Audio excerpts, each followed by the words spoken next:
Un de mes plus beaux souvenirs radiophoniques, puisque pendant des années, et d'une façon bébête, je l'avais prise comme tête de Turc. Charmante tête de Turc. Oui. Hein. Bon.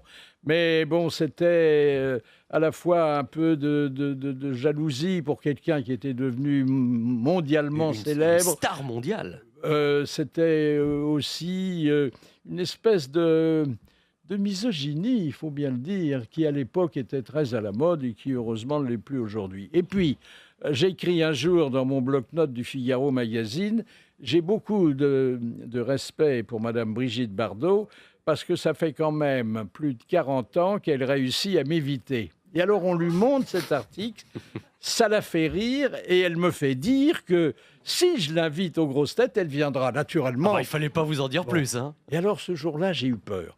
J'ai eu peur parce que j'étais en face d'une des femmes les plus intelligentes que j'ai jamais rencontrées. Une des femmes qui a le plus de caractère, une des femmes qui a su le plus rabaisser leur caquet aux hommes. Et je me dis, elle ne va faire qu'une bouchée de moi. Ça s'est bien passé.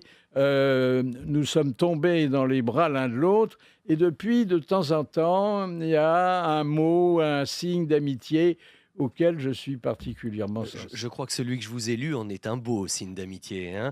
Elle est venue aux grosses têtes, Brigitte Bardot. Oh, avant de revenir à l'origine de cette émission mythique, écoutons Brigitte Bardot et Philippe Bouvard. J'ai une trentaine de chats, j'ai plein de poules qui ont fait des poussins, des canards, j'ai des chèvres, j'ai des tourterelles en masse et j'ai des cochons. Est-ce qu'il vaut mieux avoir un petit cochon qu'un gros dans son lit? Écoutez, je vais vous dire, ça se compare pas tellement, mais c'est pas désagréable ni l'un ni l'autre.